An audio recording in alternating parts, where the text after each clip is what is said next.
c5 takes d6 was good enough for Magnus.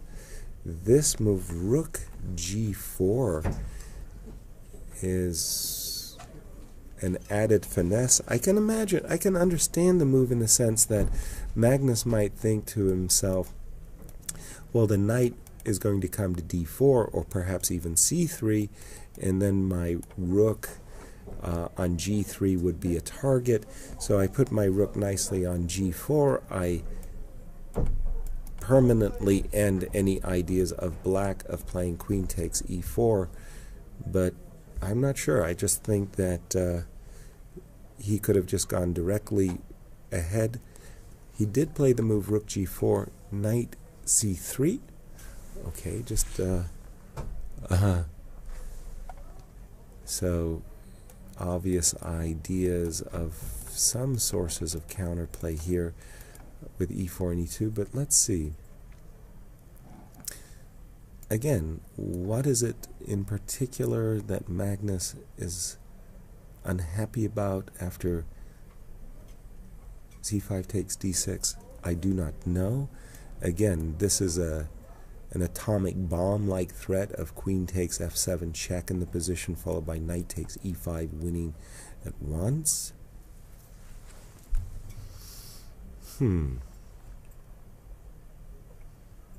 let me just say that I'm less impressed than I ever was before about the move queen takes h6, queen takes e4. I feel like definitely in this case the rook, whoops, what's going on? Sorry. No, this is something this was queen takes h6, sorry. I apologize.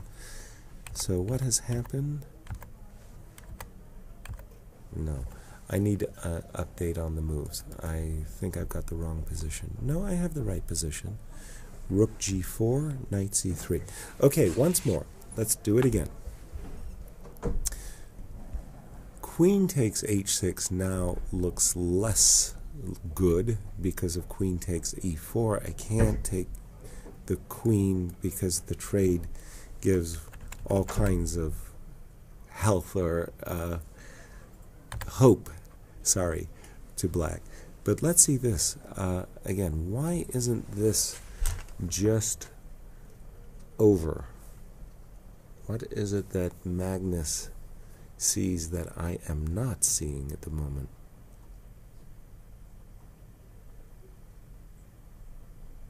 c5 takes d6. Now, again, I'm really struggling here, but knight takes e5.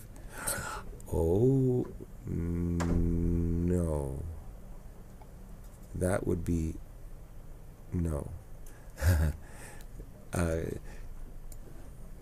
This, I just want to point out that the unstoppable checkmate is met by checkmate first. So knight takes e5. He just may be double checking that. How convincing is this actually? There is a rook e7 with these ideas of check and knight e2.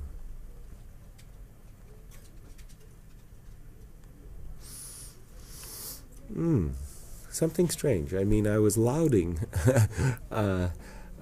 Magnus a moment ago for his precise and relentless precision, and then this hiccup with rook g4 just at the moment of victory. I thought c5 takes d6 was good enough. Rook g4 maybe a bit of an over finesse. Knight c3, and now I'm almost feeling like it's time to win the game all over again. And a little bit hurriedly, I haven't been paying attention to the times, but a little bit hurriedly, Magnus, oh my, has gone down to 3 minutes. And 3 minutes on his clock, and Hou Yifan is, again, she's putting up heroic resistance in the face of disaster, imminent disaster striking. And I think she's got this great shot, queen takes e4. Let me go back here for a second. clearly, any resolution that ends up with a knight arriving on e5 is a no-brainer. You can't go there with that. But this move, queen takes e4, threatening queen takes g4. Let me get my, there we go. Threatening queen takes g4. The queen needs the rook to keep the pawn, and if rook takes, pawn takes, again, where there's life, there's hope. A bit uneasy. Thank you, Thomas. That echoing my thoughts concisely. A bit uneasy, and you can see it in his body language that Magnus has erred. He slipped somewhere. Ooh! Hou Yifan did not play the move queen takes e4. She played knight takes e4. Oh, I'm sure this comes as a fantastic relief for Magnus. Knight takes e4. Whoa. Knight takes e4. Why doesn't this get refuted at once? Queen takes e6. Knight takes c5. So, gosh darn it, I'm blind. I hope I saw this very nice opportunity of maybe playing, forgetting, oops, about queen takes f2 check, but this looks like there should be some imminent disaster associated with it. I'll find it in a second, just a second. Oh my. Ooh. Oh, there it is. Terrible. Queen takes e6, knight take, knight. Oh, this is so bad. It's horrifying. Knight takes e5, forking the queen and the rook, and there's no the d pawn is pinned. That's what I want to say, and that is a blow for sure. Ooh. So. Queen takes e6, Magnus considering a situation. Any other nasty tactics that he can deliver? No, he decided that queen takes e6 again. Let me just check. He took some time on that move. He didn't have a lot of time. Okay, where are you? 1 minute and 59. So his clock had gone from 3 minutes to basically a minute and a half before the bonus kicked in and gave him a little bit more time. But queen takes e6. So Magnus, even though he's in the driver's seat, he's still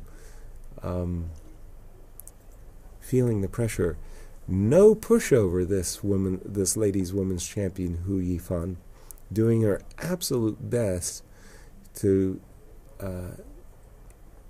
going toe-to-toe with world champion Magnus Carlsen, and Magnus is feeling the heat, but if he gets the variation that I pointed out a moment ago, this he can play in his sleep. This he can move very, very rapidly. I mean to say, he's a pawn to the good with the pawn on a5 falling, and he will play this very, very quickly, like a good blitz player would, and reel the point home in record time. I don't think that offers the woman who's world champion anything. But on the other hand, what can she do if she doesn't play knight takes c5? Bad things are happening. Very bad things are happening. Knight takes e5 and other things. Knight takes f2. Okay, a little bit desperado. Knight takes f2.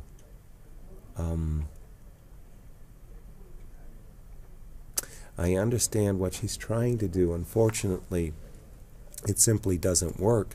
She's hoping that after knight takes e5, knight takes h3, the Magnus will blunder with g takes h3 so she can check and recapture and stay in the game. But unfortunately for Hou Yifan. After knight takes e5, knight takes h3. It's the king move. The king sidesteps all of the tricks, and king h2 is a cold winner. By the way, I do believe knight takes e5 has been played on the board. Yes, we have this position. Again, the d-pawn is pinned. D-pawn, d6 takes e5, queen takes e6. Thank you very much. Sign the score sheets. f7 is hanging, the rook is hanging, the queen is hanging, the knight is not hanging, it's protected. Knight takes h3, king h2, and Magnus will be relieved that he has finally won this game, and probably wondering how she resisted so well in a difficult position. Some serious errors came from Hou Yifan. I think this was the moment where she missed her last opportunity to put up heroic resistance, and that could have only been achieved with the move queen takes e4, and I'm sure Magnus would have been really, really annoyed had she done that. I mean, missed opportunity. What had happened instead was, oops, sorry. Let me just clear the missed opportunity back here. Queen h6, not queen takes e4, but knight takes e4, and now the world champion will be very, very pleased to be sharing first as we reach a little bit past the halfway point, this being the end of round 7. The Vaikanze Chess Festival is a marathon event, 14 players, single round robin, fortunately, not the double round robin, single round robin of 13 games, and we'll be here with you live streaming all of them. My own personal schedule, I'm going to be here this weekend and the final weekend, but somewhere in between we'll have other hosts and commentators and the players, of course, joining, and we'll also have a round that will be played in The Hague, the political capital of Holland. Holland is a country that has 2 capitals, Amsterdam and The Hague. The Hague is the seat of the central government. Ivanchuk may be losing. Oh my gosh. Now that would be a result. We're keeping our eye on the webcam because I think that Hou Yifan is reconciling herself. We see knight takes h3 check, king h2 very quickly by Magnus, and I thought I saw a hand. Oh, because Magnus was writing down the move king h2. She was waiting. I thought she was going to resign, and then I thought she was reaching to make a move. But congratulations to Magnus, and really a very good effort by women's world champion Hou Yifan to hold. She certainly made Magnus's life difficult. I saw a comment, tough kid, right on. That is the case. So salute to both players. Moving to Ivanchuk. Oops, wrong board. I'll find it. And I think I'm on it actually now. Whoa. This was essentially the only way that Anish... King f8. I thought that, okay,